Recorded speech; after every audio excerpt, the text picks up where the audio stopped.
আমার নাম অভিষেক দাস, আমি ইলেকট্রনিক্স ডিপার্টমেন্টের ফ্যাকাল্টি, এসআরএসটি কলেজের registrar, Shri Ramakrishna institute of science and technology. আজকে যে টপিকটা নিয়ে আমরা ডিসকাস করবো সেটা হচ্ছে রিনিউয়েবল এনার্জি। তো টোটাল 6টা ইউনিট আছে, তার মধ্যে ফার্স্ট ইউনিটটা আজকের আমরা ডিসকাস করব, যেখানে কিছু ইন্ট্রোডাকশন আছে।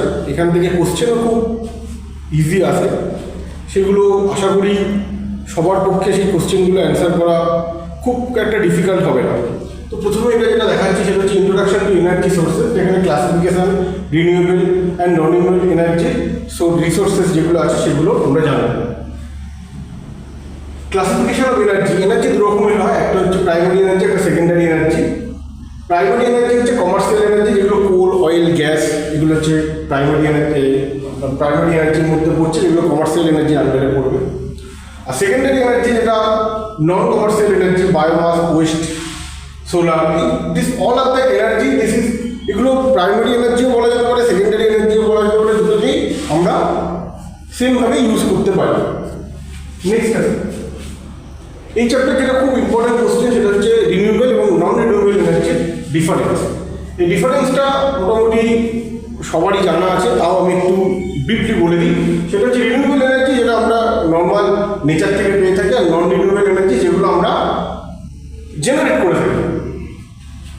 আচ্ছা, রিনিউয়েবল এনার্জি যেমন এক্সাম্পল যদি বলি, solar, wind, hydro power, biomass, আর coal, oil, natural gas, nuclear, this all are the non renewable energy, যেগুলো আমরা with the help of renewable energy আমরা জেনারেট করে থাকি। ঠিক আছে, নেক্সট এই চ্যাপ্টার থেকে আছে কনভেনশনাল এনার্জি আর non conventional energy. Conventional energy যেটা আমরা জেনারেট করে থাকি with the help of different nature sources, যেখানে আছে নন কনভেনশনাল এনার্জি যেগুলো আছে, যেগুলো solar energy, wind energy, biomass energy, and conventional energy coal, fossils, nuclear energy. এ দুটো ডিফারেন্স আসে পরীক্ষাতে, এটা একটু পড়ে নিতে হবে। নেক্সট আছে অ্যাডভান্টেজ অ্যান্ড ডিসঅ্যাডভান্টেজ। আবার বলছি, এই যে রিনিউয়েবল এনার্জি আর নন রিনিউয়েবল এনার্জি, এর অ্যাডভান্টেজ আর ডিসঅ্যাডভান্টেজ যদি বলা যায় তাহলে 6-7টা পয়েন্ট আছে। তার মধ্যে এখানে আমি 6টা পয়েন্টের উল্লেখ করেছি। যেটা অ্যাডভান্টেজ, যেটা রিনিউয়েবল এনার্জি যেটা আমরা মার্কেটে অ্যাভেলেবেল পেয়ে থাকি, মানে আমরা এনভায়রনমেন্ট, নট অনলি মার্কেট, এনভায়রনমেন্টে আমরা অ্যাভেলেবেল পাই। নেক্সট হচ্ছে কি যে এনভায়রনমেন্টাল, যেটা zero green house gas emission, green house গ্যাসের ইফেক্টটা কম থাকে। ইকোনমিক্যালি এটা আমাদের কাছে অ্যাভেলেবিলিটি বেশি আছে। হেলথের জন্য এটা অনেকটা বেশি আমাদের সাফার হতে হয় না। নেক্সট হচ্ছে কি যে এটা যেহেতু রিনিউয়েবল এনার্জি, যেটা এমপ্লয়মেন্ট এই মুহূর্তে দাঁড়িয়ে থেকে এটা আরও বেশি মার্কেটে অ্যাভেলেবিলিটি হচ্ছে। এখন অতটা মার্কেটে অ্যাভেলেবিলিটি নেই, আছে কিন্তু এখনও সেই প্রচারটা নেই, বাট এটা আস্তে আস্তে এমন একটা জায়গায় যাবে যে আমরা আস্তে আস্তে রিনিউয়েবল এনার্জির দিকেই নিজেদেরকে নিয়ে যাব। নেক্সট হচ্ছে সোলার এনার্জি।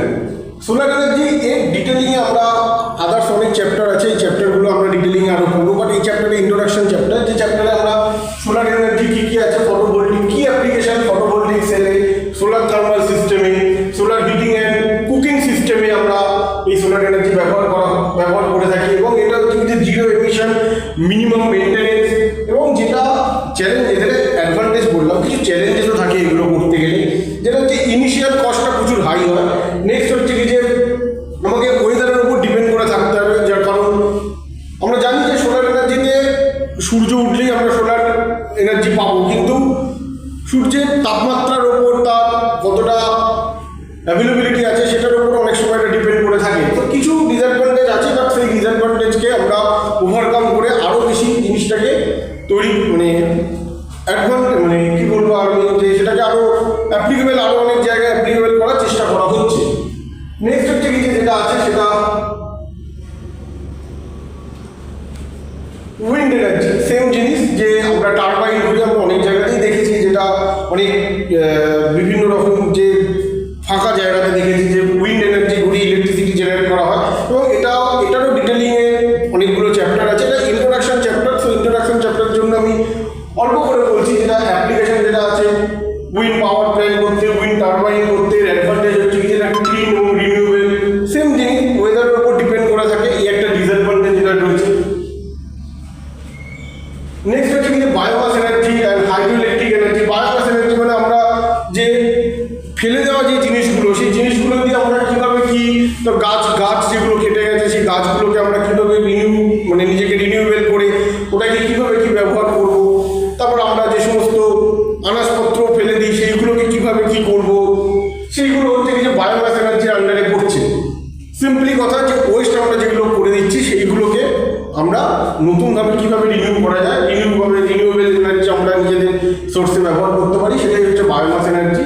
নেক্সট হচ্ছে হাইড্রোইলেকট্রিক এনার্জি যেখানে আমরা ওয়াটারকে ইউজ করে ইলেকট্রিসিটি জেনারেট করছি, সেইটা হচ্ছে হাইড্রোইলেকট্রিক এনার্জি। এবং আমি আবার বলছি যে এইগুলো অল্প অল্প করে এই চ্যাপ্টার একটা ডিসকাশন মতন রয়েছে। এই চ্যাপ্টার মেন যেটা খুব ইম্পর্টেন্ট জিনিস সেটা হচ্ছে difference between renewable and non renewable energy. Next হচ্ছে কি যে conventional and non conventional energy. This are the most important things in this chapter. ওকে,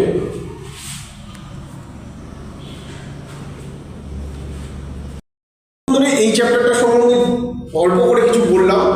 এটা পুরো ডিটেলিংয়ে যেটা পড়া আমি একটু আগেই বললাম যে এখানে সমস্ত ডিফারেন্সগুলো জানা খুব দরকার এবং প্রত্যেকটার ইউজ, প্রত্যেকটার অ্যাপ্লিকেশান, প্রত্যেকটার এক্সাম্পল এই চ্যাপ্টার থেকে ইম্পর্টেন্ট। এই চ্যাপ্টার থেকে কোশ্চেন স্ট্রেট ফরওয়ার্ড প্রশ্ন আসে, যেরকম প্রাইমারি সেকেন্ডারি এনার্জি কী জিনিস, রিনিউয়েবল নন রিনিউয়েবল এনার্জি কী জিনিস, নেক্সট হচ্ছে যে কনভেনশনাল নন কনভেনশনাল এনার্জি কী জিনিস, এবং তার যে ডিফারেন্স বা তার যে অ্যাপ্লিকেশান এবং তার যে এক্সাম্পলগুলো, এইগুলো হচ্ছে এই চ্যাপ্টার ইম্পর্টেন্ট।